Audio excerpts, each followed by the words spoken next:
Hyderabad India میں، Hyderabad Deccan India میں ہے، وہاں ایک مرتبہ ایک نا سٹیج لگی، وہاں ایک بہت بڑی جناب والا مجلس ہوئی، بہت بڑی سٹیج تھی، بہت بڑا جلسہ تھا جس میں ہر مذہب مسلک کے لوگ وہاں جمع تھے۔ جب دوران جلسہ ایک ہندو کھڑا ہوا، اس نے کھڑے ہو کر کہا میرا مسلمانوں سے ایک سوال ہے کہ مسلمانوں 14 صدیوں میں صرف ایک حسین پیدا ہوا، دوسرا حسین پیدا کیوں نہیں؟ تھوڑی دیر گزری، کسی نے جواب نہیں دیا، مجمع میں سناٹا چھا گیا، کسی نے جواب نہیں دیا۔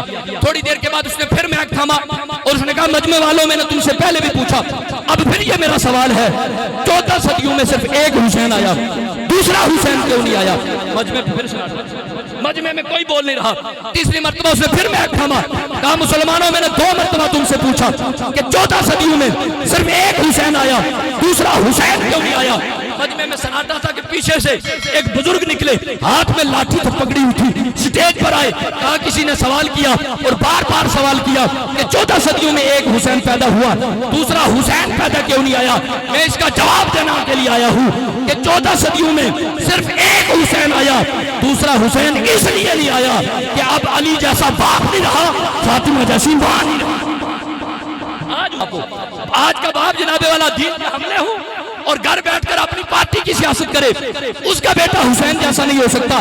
جس کی ماں کبھی نماز اور وضو کا طریقہ نہ آتا ہو، اس کا بیٹا قرآن پڑھنے والا کیسا ہو سکتا ہے؟ بیٹے تب عظیم ہوں گے جب ماں فاطمہ جیسی ہوگی، باپ حسین جیسا۔ باب ذکر تو کیا ہے؟ حضرت امام علی مقام امام حسین جیسے بیٹوں کے لیے ہمیں کردار فاطمی کو ادا کرنا ہوگا، ہمیں کردار علی کو اپنانا ہوگا۔ اگر ہمارے اندر کردار علی و فاطمہ نہیں تو یہ سوچے بھی نہ کہ ہماری اولاد حسین جیسی ہوگی۔ اللہ تعالی ہمیں کردار حسینی اپنانے کی توفیق عطا فرمائے۔ حضرت سیدہ زہرا پاک کا صدقہ اللہ ہماری عورتوں کو حیا کی دولت عطا فرمائے اور ہمارے مردوں کو حضرت علی المرتضیٰ کی شجاعت کا صدقہ اللہ امت مسلمہ کو عزت و بہادری عطا فرمائے۔